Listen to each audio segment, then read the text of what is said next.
Hello hello hello everyone, welcome to our channel let's practice together. तो आज हम लोग 50th क्वेश्चन सॉल्व करेंगे प्रॉब्लम ऑफ द डे का।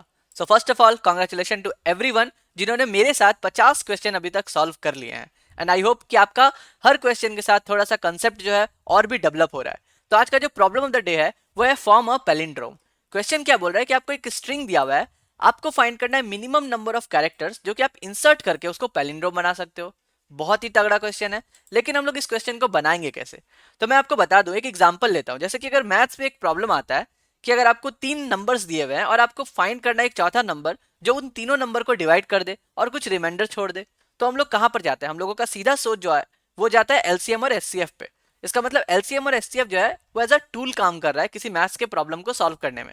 अगर हम लोग हाइट एंड डिस्टेंस का प्रॉब्लम सॉल्व कर रहे हैं तो हमारा माइंड तुरंत ट्रिग्नोमेट्री पे जाता है, क्योंकि ट्रिग्नोमेट्री एज अ टूल काम करता है। सिमिलरली कोडिंग पे है।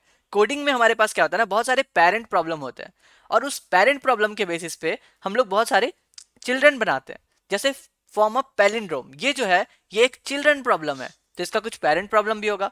तो अगर हम लोग पेरेंट प्रॉब्लम पहचान लिए और पेरेंट प्रॉब्लम सॉल्व करना सीख लिए तो हम लोगों का कोडिंग जो है बहुत ही आसान हो जाएगा। और इस केस में जो हमारा टूल है वो है लॉन्गेस्ट कॉमन सबसीक्वेंस। अब लॉन्गेस्ट कॉमन सबसीक्वेंस क्यों है, कैसे है, ये मैं आपको डिटेल में किसी वीडियो में डिस्कस करूंगा। पर यहां पर मैं आपको प्रॉब्लम समझाना चाहता हूं ताकि हम लोग आइडेंटिफाई कर सके कि लॉन्गेस्ट कॉमन सबसीक्वेंस क्यों है। और अगर आप इस वीडियो में बने रहे लास्ट तक तो हम लोग जो है पेरेंट प्रॉब्लम बहुत ही अच्छे से समझेंगे, उसके तीनों मेथड को देखेंगे, रिकर्सिव, इटरेटिव, ठीक है। और हम लोग देखेंगे कि कैसे हम लोग अगर पेरेंट प्रॉब्लम आता है तो हम लोग चिल्ड्रन प्रॉब्लम को कैसे आसानी से सॉल्व कर सकते हैं। चलिए, तो हम लोग क्वेश्चन डिस्कस करते हैं। जैसे कि हमारा इनपुट दिया हुआ है ए बी सी डी, ठीक है। तो हम लोग इसको कैसे बना सकते हैं पैलिंड्रोम? तो सबसे बेस्ट मेथड क्या है कि जो भी लास्ट डिजिट दिया हुआ है ना उसको हम लोग एज अ सेंटर रखते हैं और उसके पहले जितने सारे हैं उसको हम लोग पीछे रख देते हैं। अगर हमारा सारा नंबर जो है वो डिफरेंट डिफरेंट दिया हुआ है, जैसे कि हम लोग के पास सारा कैरेक्टर डिफरेंट दिया हुआ है, तो सी बी ए अगर हम लोग रख दिए तो ये हमारा पैलिंड्रोम बन गया। करेक्ट। तो हमारे पास टोटल कितने आ गए? तीन कैरेक्टर आ गए इंसर्ट करने के लिए। द बेस्ट क्वेश्चन इज कि अगर मैं आपसे यहाँ पे पूछूं कि नंबर ऑफ डिलीशन बताइए कि कितने सारे नंबर हम लोग डिलीट करेंगे कैरेक्टर कि आप पैलिंड्रोम बना सकते हो, तो आपका आंसर क्या होगा? कोई भी तीन को डिलीट कर दो क्योंकि तीनों तो अलग है। तो हमारा ए जो है अपने आप में एक पैलिंड्रोम है। करेक्ट। तो हमारा नंबर ऑफ डिलीशन कितना हो गया? तीन हो गया। तो आपको जो है ये याद रखना पड़ेगा कि अगर आपको पैलिंड्रोम बनाना है तो जितने नंबर ऑफ कैरेक्टर्स आप डिलीट कर रहे हैं, अगर सेम नंबर ऑफ कैरेक्टर आप इंसर्ट कर दो तो भी पैलिंड्रोम बन जाएगा। समझे? जैसे कि हम लोग ए बी सी डी से ए बना रहे हैं तो हम लोगों को कितना नंबर डिलीट करना पड़ा? तीन कैरेक्टर डिलीट करने पड़े, राइट। तो हम लोग बोल सकते हैं कि अगर हम लोग तीन कैरेक्टर डिलीट कर रहे हैं ना तो इसका मतलब तीन कैरेक्टर इंसर्ट करेंगे तो भी पैलिंड्रोम बन जाएगा। परफेक्ट। जैसे यहाँ देखिए ए बी ए, तो ए बी ए में हम लोगों को कुछ भी डिलीट नहीं करना है, कुछ भी इंसर्ट नहीं करना है, इसलिए जीरो है आंसर। लेकिन यही सोचिए अगर हम लोग दे दे B N B A B N A B A, okay. तो अगर हम लोग बोले कि डिलीट कितना करना पड़ेगा, आप बोलोगे सिंपल देख करके कि एन डिलीट कर दो, तो इसका मतलब एक डिलीट किए। क्या मैं बोल सकता हूँ कि अब अगर हम लोग एक इंसर्ट कर दे लास्ट में एन तो भी हमारा पैलिंड्रोम बन जाएगा? तो ये हमारा प्रूव हो रहा है।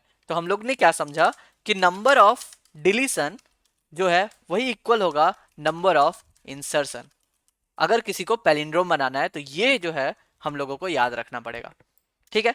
अब हम लोग कैसे बनाएंगे कि इस प्रॉब्लम को, तो मैं आपको प्रॉब्लम बनाने का एक जो तरीका है वो बता देता हूं और फिर हम लोग चलते हैं इसके पेरेंट प्रॉब्लम पे। तो अगर आपको पैलिंड्रोम निकालना है ना, नंबर ऑफ डिलीशन निकालना है, तो कैसे निकालोगे? देखिए, सबसे पहले हम लोग निकालेंगे लॉन्गेस्ट कॉमन सबसीक्वेंस। तो कॉमन सबसीक्वेंस जब भी हम लोग निकालते थे हम लोग क्या देखते थे हमेशा कि लॉन्गेस्ट कॉमन सबसीक्वेंस में हम लोगों को दो स्ट्रिंग की जरूरत पड़ती है। और यहाँ पर एक क्वेश्चन पैलिंड्रोम का और यहाँ पे दिया गया सिर्फ एक ही स्ट्रिंग। तो हम लोगों को पता है कि अगर पैलिंड्रोम चेक करना है तो हम लोग क्या करते हैं, स्टार्टिंग से और रिवर्स से चेक कर लेते हैं। अगर दोनों सेम है दैट मीन्स हमारा पैलिंड्रोम है। तो यहाँ पे भी तो आपको दो स्ट्रिंग मिल गया ना। S1 क्या हो गया हमारा? S1 हो गया ABCD और हमारा S2 क्या हो जाएगा? जस्ट रिवर्स हो जाएगा DCBA। तो हमें S1 S2 तो मिल गया। अब आपको लॉन्गेस्ट कॉमन निकालना है, तो यहाँ पर तो कुछ भी कॉमन नहीं है। अगर हम लोग DA में देखें ये भी मैच नहीं कर रहा है, तो इसमें लॉन्गेस्ट कॉमन क्या है? सिर्फ एक है। तो हम लोग लॉन्गेस्ट कॉमन सबसीक्वेंस एक कैरेक्टर का रिटर्न करके देगा। तब हम लोग बोलेंगे कि हम लोगों का जो अगर पैलिंड्रोम बनाना है तो नंबर ऑफ डिलीशन क्या हो जाएगा? जो भी हमारा स्ट्रिंग का लेंथ है, जो भी हमारा स्ट्रिंग का लेंथ है, अगर हम लोग उसमें से माइनस कर दें हमारे LCS को तो वही हमारा नंबर ऑफ डिलीशन आ जाएगा। और हम लोगों को पता है कि नंबर ऑफ डिलीशन और नंबर ऑफ इंसर्शन सेम है, इसलिए हम लोगों का दोनों केस में आउटपुट आएगा 3, क्योंकि यहाँ पर स्ट्रिंग का लेंथ है 4 और हमने LCS देखा 1। अब ये क्यों आ रहा है और कैसे आ रहा है ये हम लोग डिस्कस करेंगे कि आखिर हम लोग नंबर ऑफ डिलीशन और नंबर ऑफ इंसर्शन कैसे निकाले। ठीक है, तो हम लोग कैसे बनाएंगे क्वेश्चन को, हम लोग सिंपल लिख सकते हैं यहाँ पे कि int LCS equals to something होगा। सपोज यहाँ पे कुछ भी हम लोग कैलकुलेट किए, लिख देते हैं फंक्शन यहाँ पे फॉर नाउ। तो हमारा जो रिटर्न होगा वो रिटर्न क्या होगा, s डॉट लेंथ माइनस हमारा LCS, यही हो गया आंसर। तो हम लोगों को जो LCS फंक्शन बनाना है यही इस प्रॉब्लम का बॉडी है। ठीक है, तो अब हम लोग आते हैं इसके पेरेंट प्रॉब्लम पे। तो जिन्हें पता है कि लॉन्गेस्ट कॉमन सबसीक्वेंस कैसे बनाते हैं, go ahead right the function of for finding LCS and you will get your answer. और जिन्हें नहीं पता है कि हम लोग लॉन्गेस्ट कॉमन सबसीक्वेंस नहीं बना कैसे बनाते हैं, चलिए हम लोग अभी उस पर जाते हैं। तो आते हैं हम लोग लॉन्गेस्ट कॉमन सबसीक्वेंस के प्रॉब्लम पे। जैसे यहाँ पर क्या होता है, लॉन्गेस्ट कॉमन सबसीक्वेंस में आपको दो स्ट्रिंग दिए हुए रहेंगे और दोनों के लेंथ भी दिए हुए रहेंगे। अब आपको डिसाइड करना है कि इसका जो लॉन्गेस्ट कॉमन है ना वो कैसे निकालेंगे। जैसे यहाँ पे ABCDGH और AEDFHR दिया हुआ है और यहाँ पे आपको लॉन्गेस्ट कॉमन सबसीक्वेंस फाइंड करनी है। तो याद रखिएगा कि सबसीक्वेंस और सब स्ट्रिंग में डिफरेंट होता है। सबसीक्वेंस मतलब क्या होता है कि आप बीच बीच में छोड़ भी सकते हो, आपको कंटिन्यूअस नहीं जाना है, लेकिन सब स्ट्रिंग में आपको कंटिन्यूअस जाना है। तो longest common subsequence is same like LCM। ठीक है, मान के चलते है नहीं एक्चुअली। तो हम लोग क्या लिखेंगे, जितने सारे कॉमन अल्फाबेट है सिर्फ उसको उठा लेंगे। A है, B है और क्या है, B नहीं है, A है, D है एंड H है। सो हमारा आंसर जो हो गया 3 हो गया। ADH हमारा लॉन्गेस्ट कॉमन सबसीक्वेंस बना। तो हम लोग कैसे बनाते हैं, इसका अप्रोच क्या होता है, देखिए बहुत ही ईजी है। हम लोग क्या करेंगे, सबसे पहले इन दोनों स्ट्रिंग को ले लेंगे ABCDGH। ठीक है, और जो दूसरा है हमारा AEDFHR। अब हम लोग क्या करेंगे, इस दोनों में चॉइस लगाएंगे कि लास्ट जो है ये हमारा मैच कर रहा है कि नहीं। हम लोग हमेशा जो है चेक करेंगे लास्ट डिजिट से। अगर हम लोग रिकर्सन भी बनाते हैं तो हम लोग को पता है कि हम लोग लास्ट से चेक करते हैं, स्टार्टिंग से स्टार्टिंग तक जाते हैं 0 0 इंडेक्स पे। तो हमने देखा H और R जो है वो कॉमन नहीं है। तो हम लोग बोले कि अगर हम लोग कॉमन मिलता है तो कुछ करेंगे, और अगर कॉमन नहीं मिलता है, डिफरेंट मिलता है तो कुछ करेंगे। तो जैसे ही हम लोगों ने कॉमन और डिफरेंट ये दो पार्ट लिख दिया, इसका मतलब क्या हो गया, हमारे पास चॉइसेस आ गए। और जहां पर आ गया चॉइसेस, इसका मतलब हो गया वो क्वेश्चन हमारा ये रिकर्सन का क्वेश्चन है। इसका मतलब हम लोग उसको ऑप्टिमाइज कर सकते हैं बाय यूजिंग मेमोराइजेशन। और अगर मेमोराइजेशन आ रहा है इसका मतलब कि हम लोग उसको टॉप डाउन अप्रोच से भी बना सकते हैं। तो हम लोगों ने ये समझ लिया कि लॉन्गेस्ट कॉमन सबसीक्वेंस जो है वो एक रिकर्सिव प्रॉब्लम है, या फिर हम लोग बोल सकते हैं कि वो एक डायनेमिक प्रॉब्लम है। तो हम लोग इसको कैसे सॉल्व करेंगे, तो सपोज यहाँ पर R के बदले H रहता, ठीक है, R के बदले H रहता, तो हम लोग बोलते कि H और H तो कॉमन है। इसका मतलब हम लोगों को एक तो कॉमन मिल गया कि हम लोगों को H यूज करना है।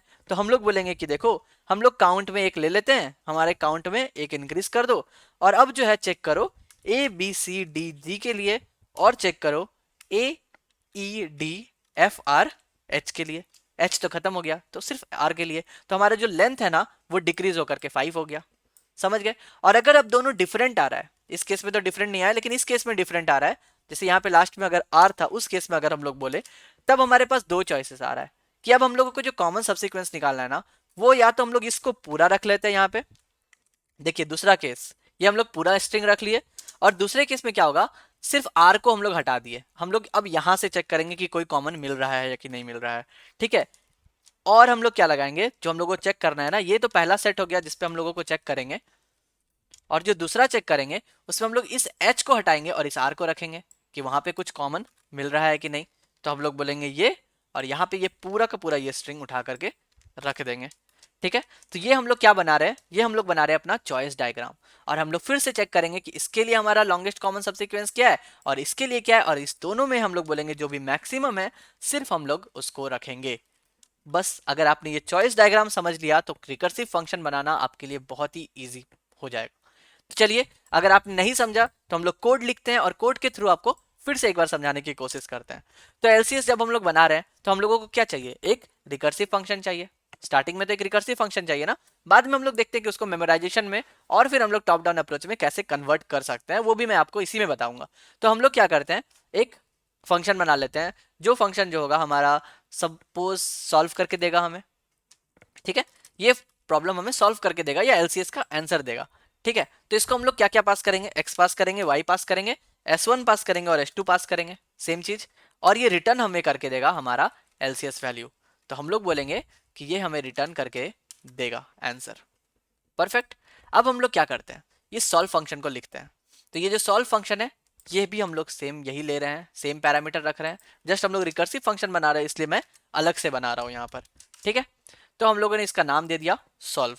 अब जब भी कोई रिकर्सिव फंक्शन हम लोग बनाते हैं तो आपको पता है कि सबसे पहले क्या आता है, बेस कंडीशन लिखना, क्योंकि अगर आप बेस कंडीशन नहीं लिखोगे तो वो फंक्शन जो है वो इनफाइनाइट लूप में चला जाएगा, तो आपको ब्रेक करना है।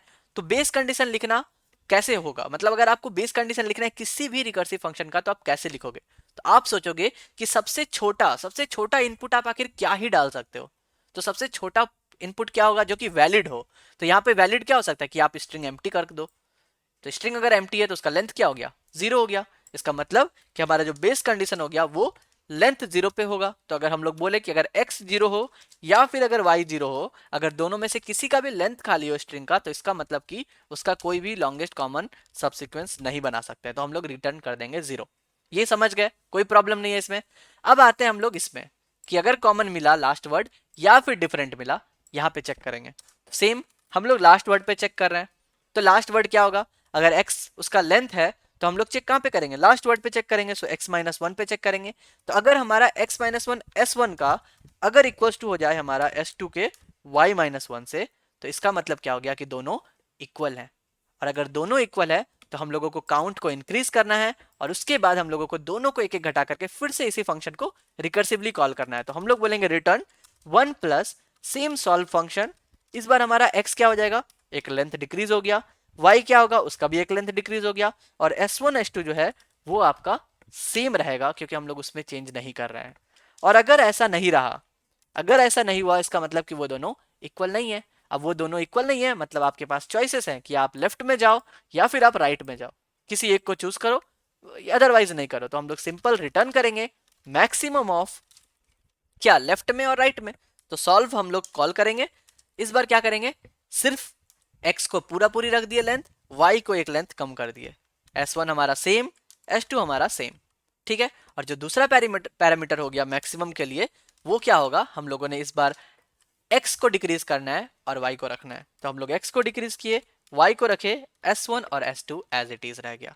बस बिलीव मी यही था आपका प्रॉब्लम। इतना ही में अगर हम लोग यहाँ पर रन कर दे कंपाइल एंड रन, तो आप देख सकते हैं कि आपको जो है आपका आंसर मिल गया 3, कि यहाँ पे आपको 3 डिक्रीज करना है। मगर अगर हम लोग इसको सबमिट करें तो क्या प्रॉब्लम आएगा, अगर हम लोग रिकर्सिव फंक्शन करते हैं यूज, तो हम लोग देखते हैं कि हम लोग जो भी सब टास्क है ना, बहुत बार एक ही चीज को बार बार करते हैं। यहाँ पे भी हो सकता है कि एबीसी एईडी के लिए चेक हो रहा हो सकता है इसके भी अंदर एबीसी और एईडी के लिए चेक हो रहा हो सकता है यहाँ पे भी एबीसी और एईडी के लिए चेक हो रहा हो। तो हम लोग देखेंगे कि एक छोटा सा टास्क हम लोग बार बार कॉल करते हैं, तो इसलिए हमारा जो कंसेप्ट आता है वो आता है मेमोराइजेशन, कि हम लोग इस फंक्शन को टाइम लिमिट से कैसे बचा सकते हैं, तो इसलिए आता है हम लोगों का मेमोराइजेशन। अब हम लोगों को रिकर्सिव फंक्शन अगर लिखना आता है तो मेमोराइजेशन लिखना बहुत ही ईजी है। क्या करोगे आप, जब आप देखते हो ना स्टार्टिंग में ही कोई कोई क्या करेंगे, डायरेक्ट 2D अरे बना लेते हैं और 2D अरे से सेट कर देते हैं। लेकिन जो बिगनर है उन्हें बहुत प्रॉब्लम होता है, उन्हें तो ये भी नहीं पता कि टॉप डाउन अप्रोच हम लोग कैसे करेंगे। तो जो टॉप डाउन अप्रोच हम लोग करते हैं ना, अगर आप बिगनर हैं डायरेक्ट नहीं लिख सकते हैं, तो मैं आपको सजेस्ट करूंगा कि आप पहले रिकर्सिव फंक्शन लिखो और उसके बाद टॉप डाउन अप्रोच में उसको कन्वर्ट करो। कैसे कन्वर्ट करेंगे देखिए, बहुत सिंपल है। हम लोग एक डीपी ले लेते हैं, डीपी का लेंथ क्या होगा, तो ये लेंथ जो है मैक्सिमम लेंथ क्या है, यहाँ पे आपको कांस्टेंट में दिया हुआ है, यहाँ पे दिया हुआ है 10⁻³ जो है उसका मैक्सिमम साइज जा सकता है। इसका मतलब कि हम लोग को पता है कि अगर हम लोग यहाँ पे 1001 ले ले तो हमारा कभी भी मेमोरी स्पेस तो कभी एक्सीड नहीं करेगा, ठीक है, मेमोरी लिमिट एक्सीड नहीं करेगा। तो ये हो गया। अब हम लोग क्या करना है, पहले सबसे पहले ये सारे वैल्यू को -1 से असाइन कर दो। तो हम लोग सारे वैल्यू को कैसे कर सकते हैं, मेमसेट यूज करके, सिंपल मेमसेट लिखे, डीपी लिखे -1 and then we can directly call size of DP. Perfect. इससे क्या हुआ, हम लोगों ने सारे वैल्यू को -1 से असाइन कर लिया। अब हम लोग यहाँ पे ये जो सारे कंडीशन चेक कर रहे हैं ना, इफ और एल्स का नहीं करेंगे, हम लोग यहाँ पे चेक करेंगे कि क्या हमने अपने डीपी वाले एरे में एक्स और वाई के लिए कभी भी असाइन किया है वैल्यू। कभी भी असाइन किया तो उसका वैल्यू -1 तो रहेगा नहीं। तो अगर इसका वैल्यू -1 नहीं है तो आप आंख बंद करके सिर्फ इसी को रिटर्न कर दो, आगे कुछ भी आपको चेक नहीं करना पड़ेगा। ये हो गया हमारा मेमोराइजेशन। तो आपने तो चेक कर लिया, अगर चेक कर रहे हो तो कहीं इंसर्ट भी तो करोगे, कहाँ इंसर्ट करोगे, जहां पे आप रिटर्न कर रहे हो। तो मैंने क्या किया, dpxy को कॉपी किया और जब रिटर्न कर रहे हैं तो सबसे पहले हम लोगों ने उसको अपने एरे में रखा और उसके बाद रिटर्न किया। सेम यहाँ पे मैक्स वैल्यू हम लोगों ने पहले डीपी में रखा और फिर रिटर्न किया। That's it. अब अगर हम लोग कंपाइल एंड रन करें तो हम लोग देखेंगे कि हम लोग इस प्रॉब्लम को सक्सेसफुली सॉल्व कर ले रहे हैं। अगर हम लोग सबमिट करें तो हम लोगों का वो जो टाइम लिमिट एक्सीड हो जाता है रिकर्सिव में, वो भी नहीं होगा, प्रॉब्लम सॉल्व हो गया सक्सेसफुली। लेकिन अगर हम लोग 10⁻³ से बड़ा करके और भी कुछ बड़ा कर दे, या यहाँ पे कुछ और ऑपरेशन लगा दे, जैसे कि हम लोग अभी पैलिंड्रोम के क्वेश्चन पे आएंगे, तो हम लोग देखेंगे कि ये वाले में भी टाइम लिमिट एक्सीड हो जाता है। तो हम लोग उससे कैसे बचेंगे? उसके लिए आता है हमारा top down approach. Top down approach का मतलब क्या हो गया कि ये एरे जो बना रहे हैं हम लोग 2D एरे, यहाँ पे भी 2D एरे बनाएंगे, लेकिन उसको रिकर्सिवली फिल नहीं करके बिना रिकर्सन के हम लोग फिल करेंगे। तो बिना रिकर्सन के अगर आपको फिल करना है तो कैसे होगा? उसका कंडीशन क्या होना चाहिए? सेम, उसका कंडीशन आपके सामने ही लिखा हुआ है। जो भी आपने रिकर्सिव में लिखा सोच समझ करके, वही हम लोगों को यहाँ पे टॉप डाउन अप्रोच में भी लिखना है। चलिए वो मैं आपको बताता हूँ, आई होप आपको अच्छे से समझ में आएगा। तो हम लोग इस बार क्या करेंगे, ये जो इंट डीपी ले रहे हैं ना ऊपर में, इसको भी हम लोग बाहर नहीं रख के यहाँ पे ही रखेंगे। और इस बार 1001 नहीं, हम लोग बोलेंगे कि जितना भी हम लोगों को x1 और y1 मिल रहा है, उसी में से हम लोग एक बढ़ा करके रख लेंगे, ताकि हम लोगों का जो आंसर है वो कहाँ पे आ जाएगा, लास्ट में आएगा। डीपी एक्स वाई हमारा आंसर रहेगा। तो हम लोग क्या करेंगे, 2D एरे को ट्रेवर्स करेंगे। अब अगर आपको 2D एरे को ट्रेवर्स करना है तो आपको पता है कि आपको 2 पॉइंटर यूज करने पड़ेंगे। i इज इक्वल टू 0, हम लोगों को x तक भी जाना है, इसलिए हम लोग x+1 साइज लिए, इसलिए हम लोग इक्वल टू ले रहे हैं, और i++। और हम लोगों को सेकेंड पॉइंटर चाहिए, सपोज हमारा int j equals to 0, j is less than equals to हमारा y एंड j++। और हम लोग प्रॉब्लम ऑफ द डे तो पैलिंड्रोम का था, मगर हम लोग अभी सॉल्व और पूरी फोकस कर रहे हैं हम लोग लॉन्गेस्ट कॉमन सबसीक्वेंस फाइंड करने के लिए। क्यों? क्योंकि यही हमारा पेरेंट क्वेश्चन है। अगर हम लोग ये एलसीएस का जो फंक्शन लिखे ये कंप्लीट कर लिए, देन बिलीव मी, पैलिंड्रोम के लिए मैंने क्या बताया, यही एलसीएस में हम लोग वही फंक्शन लिखेंगे और हम लोग रिटर्न कर देंगे हमारा s dot length minus LCS, जो मैंने पहले ही आपको एक्सप्लेन किया है। इसलिए हम लोगों को अपने पेरेंट प्रॉब्लम को जानना बहुत जरूरी है। और इसीलिए मैं आज चाहता तो क्या करता, वहां पे कोड लिख करके आज का क्वेश्चन खत्म कर देता, आज का वीडियो बहुत छोटा में हो जाता। लेकिन मैं चाहता हूँ कि आपका कंसेप्ट क्लियर हो, आपको एक छोटी छोटी चीज, सपोज यहाँ पे ये पैलिंड्रोम के बदले हम लोग क्या बोलते कि ये मिनिमम नंबर ऑफ इंसर्शन के बदले मिनिमम नंबर ऑफ डिलीशन दे देते, तो मैंने वो भी कंसेप्ट आपको क्लियर कर दिया। अब सपोज एलसीएस के बेस पे कुछ दूसरा एप्लीकेशन आ जाता, तब आप क्या करते? तो खुद से तो बनाना चाहिए ना आपको। तो खुद से आप कब बना पाओगे? जब आप उसके बेसिक जो उसके पेरेंट प्रॉब्लम है उसको समझ पाओगे, उसको बना पाओगे। इसलिए हम लोग एलसीएस बना रहे हैं। तो हम लोग टॉप डाउन अप्रोच में थे, हम लोगों ने क्या किया, एक डीपी बनाया, उसको ट्रैवर्स किया, अब हम लोगों को उसको इंसर्ट करना है। तो हम लोगों ने जो भी रिकर्सन में अपना बेस कंडीशन लिखा था ना, यही हमारा यहाँ पे इनिशियलाइजेशन में कन्वर्ट हो जाएगा। मतलब यहाँ पे हम लोग बोल रहे थे कि अगर x 0 है या y 0 है, तो हम लोग रिटर्न कर रहे थे 0। हम लोग यही लिखेंगे यहाँ पे कि अगर हमारा i 0 है या फिर j 0 है, तो हम लोग क्या करेंगे, dp में उस i और j पे क्या इंसर्ट करेंगे, 0 इंसर्ट कर देंगे। आई होप आपको समझ में आया। ये हम लोगों ने क्या किया, उस i और j में उसको इंसर्ट कर दिया। परफेक्ट। अब अगर ऐसा नहीं है एल्स, तो हम लोग एल्स में क्या करेंगे, सेम यहाँ पे जैसे लिखा था ना हम लोगों ने कि एल्स अगर दोनों इक्वल है तो हम लोग क्या करेंगे, रिटर्न। एल्स नहीं है तो क्या करेंगे, हम लोग यहाँ पे भी सेम चीज लिखेंगे कि अगर हमारा S1 का जो i-1 है और j-1 है, अगर ये दोनों किसका, S2 का j-1, अगर ये दोनों इक्वल है आपस में, इक्वल्स टू हम लोगों को लगाना पड़ेगा इक्वल चेक करने के लिए, तो हम लोग क्या करेंगे, dp के ij में क्या इंसर्ट करेंगे। देखिए यहाँ पे हम लोग क्या कर रहे थे, 1 plus dp of x-1 y-1, तो यहाँ पे भी हम लोग सेम लिखेंगे 1 plus dp of i-1 and j-1। Perfect. तो जो भी हम लोगों ने रिकर्सन में लिखा था ना, वही हमारा अब यहाँ पे कंडीशन बन जाएगा। अगर आपने इसको समझ लिया ना कि कन्वर्ट कैसे करते हैं हम लोग एक रिकर्शन फंक्शन को टॉप डाउन में, आप बहुत सारे क्वेश्चन में टाइम लिमिट एक्सीड से बच सकते हैं। एंड देन एल्स क्या करेंगे, हम लोग यहाँ पे क्या कर रहे थे, मैक्सिमम चेक कर रहे थे। सेम यहाँ पे हम लोग करेंगे कि हमारा जो डीपी ऑफ आई जे होगा वो क्या होगा, मैक्सिमम होगा किसका। तो देखिए यहाँ पे भी लिखा है हमने x y-1 और x-1y, सेम यहाँ पे हम लोग लिखेंगे कि dp ऑफ i-1j या फिर dp ऑफ i और j-1। परफेक्ट। तो इसी का हम लोग मैक्सिमम फाइंड कर लेंगे। और बस ये जब फॉर लूप कंप्लीट हो जाता है आपका, आप यहीं पे रिटर्न कर दो अपने dp ऑफ x और y को, यही आपका आंसर हो गया। देखिए कंपाइल एंड रन करके दिखाते हैं। तो अभी हम लोगों को ये जो सॉल्व था उसका कोई जरूरत नहीं रहा, राइट। यहाँ पे एक कंपाइलेशन एरर आ गया है कि हम लोग ने लिखा है dp was not declared in this scope, तो हमने dp को डिक्लेयर ही नहीं किया है कहीं पे। तो हम लोग कहाँ पे dp को डिक्लेयर करते हैं, लेट्स सी क्या बोल रहा है ये। तो पहले तो इसको हम लोगों ने डिलीट कर दिया, हम लोगों को सॉल्व फंक्शन की जरूरत नहीं है।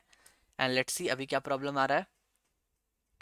तो यस, वो सॉल्व की वजह से हो रहा था ना, क्योंकि सॉल्व में भी डीपी को कॉल कर रहे थे जिसके हम लोगों को जरूरत नहीं था। तो बस यहाँ पे देखिए आपका सही से आंसर आ रहा है।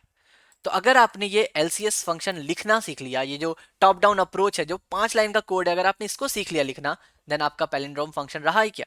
तो हम लोग क्या करेंगे, इसी फंक्शन को यहाँ पे कॉपी करेंगे, डीपी तो हम लोगों ने बना ही लिया है, और यहाँ पे जो LCS लिख रहे थे उसके बदले हम लोग इस फंक्शन को पुट किए, और अब ये LCS क्या हो गया, हमारा हो गया DP of x comma Y. लेकिन यहाँ पे आपके पास ना x है और ना ही आपके पास y है, ना ही आपके पास S1 है, ना ही आपके पास S2 है। तो कैसे करोगे आप? तो मैंने अभी बताया आपको कि हम लोग क्या करेंगे, जो भी हमारा स्ट्रिंग दिया हुआ है S1, ठीक है, हम लोग बना लेते हैं S1 बराबर हमारा S हो जाएगा, और दूसरा जो स्ट्रिंग है S2, वो क्या हो जाएगा, S का रिवर्स हो जाएगा। तो हम लोगों ने S2 इक्वल्स टू S ले लिया और S2 को कर दिया रिवर्स, तो हम लोग रिवर्स फंक्शन कॉल करते हैं, और यहाँ पे बोल देते हैं S2 dot begin and S2 dot and. ठीक है, आप क्या चाहो तो आप ये S1 भी बचा सकते हो, आप S1 के बदले सीधा S यूज कर लो, लेकिन हम लोग ये फंक्शन उठा करके लाए ना वहां से, इसलिए मैं कुछ भी चेंज नहीं करना चाहता यहाँ पे LCS में। हम लोग यहाँ पे जो भी रिक्वायरमेंट है उसी को पास कर देंगे। तो हमने S1 भी रख लिया, S2 भी रख लिया, अब हम लोग को X और Y चाहिए था, तो हम लोग वो भी रख लेते हैं। इंट X बराबर क्या हो जाएगा, हमारा S1 का लेंथ, करेक्ट, और यही हो जाएगा इंट Y बराबर हमारा S2 का लेंथ। हालांकि दोनों इक्वल है, फिर भी मैं आपको बेटर अंडरस्टैंडिंग के लिए लिख दे रहा हूँ, क्योंकि इसमें कुछ भी ज़्यादा नहीं है। तो हमने लिख लिया, और हमारा LCS भी हो गया सेम चीज XY, और अब हम लोग रिटर्न कर देंगे S लेंथ माइनस LCS। चलिए कंपाइल एंड रन करते हैं। बहुत ही आसानी से, बहुत ही ईजी वे में मैं आपको समझाने की कोशिश किया हूँ। तो यहाँ पे जो है ये LCS में प्रॉब्लम आ रहा है यहाँ पे। तो S डॉट लेंथ जो है, यहाँ पे हम लोगों को लेंथ को भी हटा करके हम लोग सीधा X यूज़ कर सकते हैं, X माइनस LCS। तो चलिए X माइनस LCS यूज़ कर लिए, क्योंकि वहाँ पे लेंथ फंक्शन था, मैंने डायरेक्ट वेरिएबल लिखा था इसलिए प्रॉब्लम हो रहा था, और अभी आपको आउटपुट सही मिल रहा है। तो आई होप कि आपको पैलिंड्रोम कैसे बनाना है वो भी समझ में आ गया, लॉन्गेस्ट कॉमन सब्सिक्वेंस कैसे बनाते हैं वो भी समझ में आ गया। चलिए इसको सबमिट करते हैं, देखते हैं अगर कुछ एरर मिस हो रहा है हम लोग से, या हम लोग टाइम लिमिट एक्सीड कर दे रहे हैं। तो नहीं, हमने 70 टेस्ट केसेस सॉल्व कर लिए, परफेक्ट, टाइम बहुत ही कम लगा हम लोगों का। तो ये बेस्ट अप्रोच है इसको बनाने का। लेकिन हम लोग ये 2D जो हम लोग कर रहे हैं यहाँ पे टॉप डाउन अप्रोच, ये हम लोग डायरेक्टली कैसे लिखे, अगर मैं डायरेक्ट ये प्रॉब्लम लिख देता तो आपको शायद समझने में दिक्कत होता, इसलिए मैंने इसके पेरेंट प्रॉब्लम को समझाने की कोशिश की। मैंने आपको पहले रिकर्सन बताया, फिर रिकर्सन को हम लोग मेमोराइजेशन में कैसे कन्वर्ट करते हैं, and then how we will write the top down approach. तो अगर आप बिगनर हैं और आपको ये डायरेक्ट लिखने में प्रॉब्लम होती है, ये नहीं समझ पाते कि कहाँ पे हम लोगों को क्या लिखना है, then go for the recursion function and then convert it into the top down approach. तो आई होप आपको बहुत अच्छे से समझ में आया होगा आज का क्वेश्चन। अगर समझ में आया then hit the like button, और अगर नहीं समझ में आया, कोई भी डाउट हो रहा है, तो आप कमेंट में मुझसे बता सकते हैं। And even you can message me directly in Instagram, हमारा जो इंस्टाग्राम का लिंक है वो भी डिस्क्रिप्शन में दिया हुआ है। चलिए कल फिर मिलते हैं नए क्वेश्चन के साथ, तब तक के लिए good bye, stay blessed, stay safe and keep coding.